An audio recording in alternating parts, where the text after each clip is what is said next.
تفسیر سراج المنیر میں ہے کہ منعم بن نویرہ کے بھائی مالک بن نویرہ کا انتقال ہو گیا تھا. حماسہ میں یہ اشعار موجود ہے.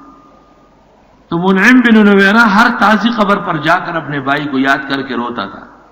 لوگ اعتراض کرتے تھے تو اس نے کہا کہ کیا کروں، نئے غم پرانے غم کو تازہ کرتا ہے. فقالوا اتبکی کل قبر رأیتہ، لوگ کہتے ہیں ہر نئی قبر کو دیکھ کے روتے ہو. لقبر بین النوا والدقادق، اس قبر کی وجہ سے، یعنی مالک کی، جو جبل لوا اور دقادق کے درمیان میں ہے. فقلت ان العصا یبعث العصا، میں نے ان کو کہا ایک غم دوسرے غم کو تازہ کرتا ہے. دعونی فہذا کلہ قبر مالکی، مجھے چھوڑ دو، یہ سب کے سب میرے بھائی مالک ابن نویرہ کی قبر ہے. پشتو میں بھی کسی نے کہا ہے چستا دمخ پشانتے رنگوی باغلا ورزم پہا گل بویر قوما. وتولى عنهم، حضرت نے توجہ ہٹائی. وقال یا صفا لا یوسف، اور فرمایا اے افسوس حضرت یوسف پر. سبحان اللہ. حضرت یوسف بنوری رحمۃ اللہ علیہ کا انتقال ہوا تھا تو مولانا اسحاق سندیلوی نے مضمون میں یہ آیت لکھی. میں نے منع کیا کہ یہ جائز نہیں ہے، تو بنوری ٹاؤن کے اساتذہ ناراض ہو گئے. کچھ دنوں بعد میں نے دیکھا کہ ایڈیشن سے نکال دیا، نئے ایڈیشن میں ہے، دوسرے میں نہیں. میں نے پوچھا کیوں؟ کہا مولانا اشرف علی نے منع کیا. میں نے اب تو ماننی پڑے گی. اصلاح انقلاب امت میں لکھا ہے یوسف نام کا آدمی مر جائے یا گم ہو جائے کہتے یا صفا لا یوسف. بلی کو دیکھ لے گیا بو رہ رہا ہے، یہ تو توہین کے کلمات ہیں. اے افسوس میرے یوسف پر. وَبِيَضَّتْ عَيْنَاهُ مِنَ الْحُزْنِ، اور جاتی رہی آنکھ حضرت کی غم کے مارے. فَهُوَ كَظِيمٌ، اب اگر پیغام کے خٹ کے دو. ہم کو استاد مولانا لطف اللہ تفسیر لکھلے قدوۃ القرآن پیزے جلد کی دلتے ترجمہ کری دے فَهُوَ كَظِيمٌ، اگر غم کے خٹ کے دو. نسو کے علم نشتا ما تویرا سپین دادا ترجمہ کری دے خودیرا غلطہ ترجمہ دا.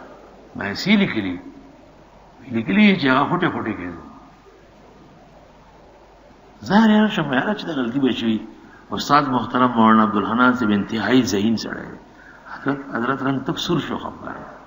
فرمایا حضرت صحیح ترجمہ کری. ہاں لکلی خٹ کے دل فلان کے وہی دا غم دن سم خٹ کی اور آیا ہے. فخلف من بعدهم خلف اضاعوا الصلاۃ واتبعوا الشهوات. نااہل لوگ آئیں گے اپنے بڑوں کے علم کی لکیریں مٹا دیں گے. حضرت نے ادب کی انتہا کر دی اور فرمایا پشتو روایت کے مطابق ادب کے اعتبار سے کہ حضرت یعقوب غموں کے اندر جل بھون رہے تھے، لیکن وہ اس کو سمجھے نہیں، انہوں نے غلط محمول. قالوا تاللہ، کہنے لگے اللہ کی قسم، تفتح تذکر یوسف، مسلسل یاد کرتے رہو گے یوسف کو، حتی تکون حرضاً، یہاں تک کہ ہو جاؤ بیمار سودائی، او تکون من الحالکین، یا ہو جاؤ ہلاک ہونے والوں. اہل خانہ نے کہا کہ یوسف کہاں ہے، کیا آپ ابھی تک یوسف یوسف کرتے؟ قال انما اشکو بثی وحزنی الی اللہ، حضرت یعقوب نے کہا میں فریاد کرتا ہوں اپنی پریشانی کی اور اپنے غم کی اللہ کے حضور. وَأَعْلَمُ مِنَ اللَّهِ مَا لَا تَعْلَمُونَ، اور جانتا ہوں اللہ سے جو تم نہیں جانتے. یا بنی یذهبوا، میرے بیٹو چلو، فتحسسوا من یوسف وَأَخِیهِ، ڈھونڈو یوسف کو اور اس کے بھائی کو. عجیب، یوسف زبان پہ چڑھ گیا. وَلَا تَيْأَسُوا مِن رَّوْحِ اللَّهِ، اور مایوس نہ ہونا اللہ کی رحمت سے. إِنَّهُ لَا يَيْأَسُ مِن رَّوْحِ اللَّهِ إِلَّا الْقَوْمُ الْكَافِرُونَ، بے شک مایوس نہیں ہوتے اللہ کی رحمت سے مگر کافر لوگ. اس آیت سے استدلال کیا گیا ہے کہ اللہ کی رحمت سے مایوسی کفر ہے. نا امید خو شیطان دے، اور شیطان زکا بے ایمان دے. فلما دخلوا علیہ، جس وقت لوگ آ گئے حضرت کے پاس، یعنی برادران آ گئے، اب تیسری مرتبہ آ رہے ہیں مصر. قالوا یا ایھا العزیز، کہنے لگے عزیز مصر، مسنا واہلنا الضر، پہنچیے ہمیں اور ہمارے گھر والوں کو بڑی تکلیف. وجئنا ببضاعۃ مزجاۃ، وجئنا ببضاعۃ مزجاۃ، اور ہم لائے ہیں کوٹے سکے، چل بھی نہیں گے، پتہ نہیں ایسے پرانے سے ہیں.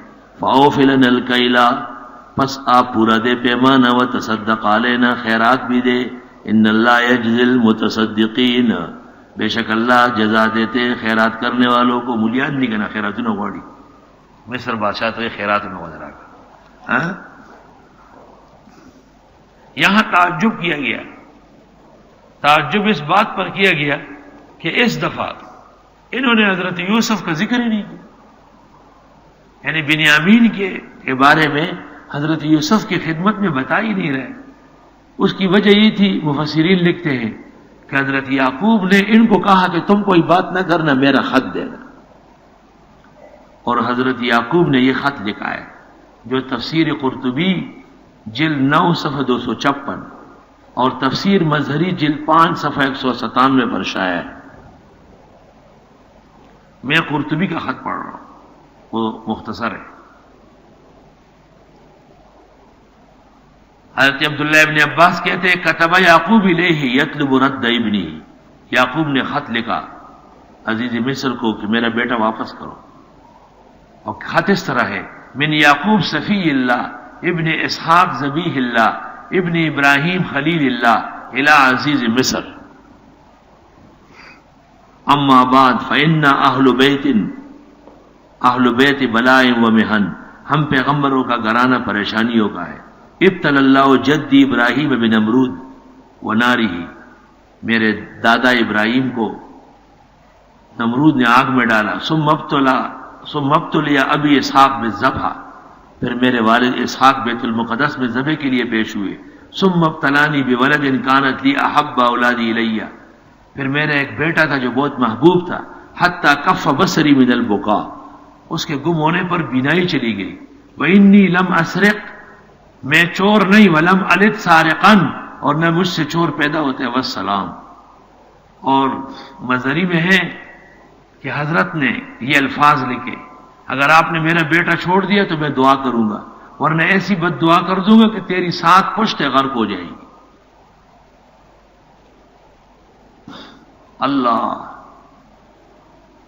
جب یہ خط حضرت یوسف نے لے لیا تو حضرت کمرے میں چلے گئے اور اندر خط پڑھتے ہوئے رونے لگے، اور باہر آواز آ رہی تھی. قال هل علمتم ما فعلتم بيوسف واخيه، فرمایا کیا تم جانتے ہو جو برتاؤ کیا تم نے یوسف اور اس کے بھائی کے ساتھ. اذ انتم جاہلون، جب تم بڑے جاہل تھے. اللہ. قالوا انک لانت یوسف، کہنے لگے آپ وہ یوسف ہے. قال انا یوسف، میں یوسف ہوں. وہذا اخی، یہ میرے بھائی ہے. قد من اللہ علینا، یقیناً احسان کیا اللہ نے ہم پر. انہ من یتق ویصبر، جو بھی تقوی و صبر کرے. فإن اللہ لا یضیع اجر المحسنین، بس بے شک اللہ ضائع نہیں ہونے دے گا اجر نیک کرداروں کا. قالوا تاللہ، انہوں نے کہا خدا کی قسم. لقد آثرک اللہ علینا، یقیناً ترجیح دی آپ کو اللہ نے ہم پر. وإن كنا لخاطئین، اگرچہ ہم بڑے گناہگار ہیں. قال لا تثریب علیکم اليوم، حضرت نے فرمایا کوئی اعتراض نہیں تم پر آج کے دن. معاف. انبیاء اور کاملین کے سینے ایسے بڑے ہوتے ہیں. کتنے بڑے مجرم ہیں، 40 سال ان کی وجہ سے جدائی اور دوری اور تکلیفوں میں رہے، لیکن فرمایا یغفر اللہ لکم، اللہ تمہیں معاف کر دے.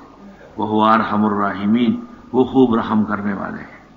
اذهبوا بقمیصی ھذا، لے جاؤ میرے یہ قمیص. فالقوہ علی وجہ ابی، ڈال دو میرے ابا جان کے چہرے پہ. یاتی بصیرا، بینائی لوٹ آئے گی. تبرک بآثار الصالحین. واتونی باہلکم اجمعین، لے آؤ میرے پاس گھر والوں سب کو.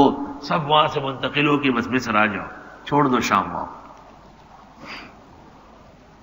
مفسرین نے لکھا ہے اہل خانہ کو منتقل کرنے کے لیے حضرت یوسف نے 100 اونٹ روانہ کیے.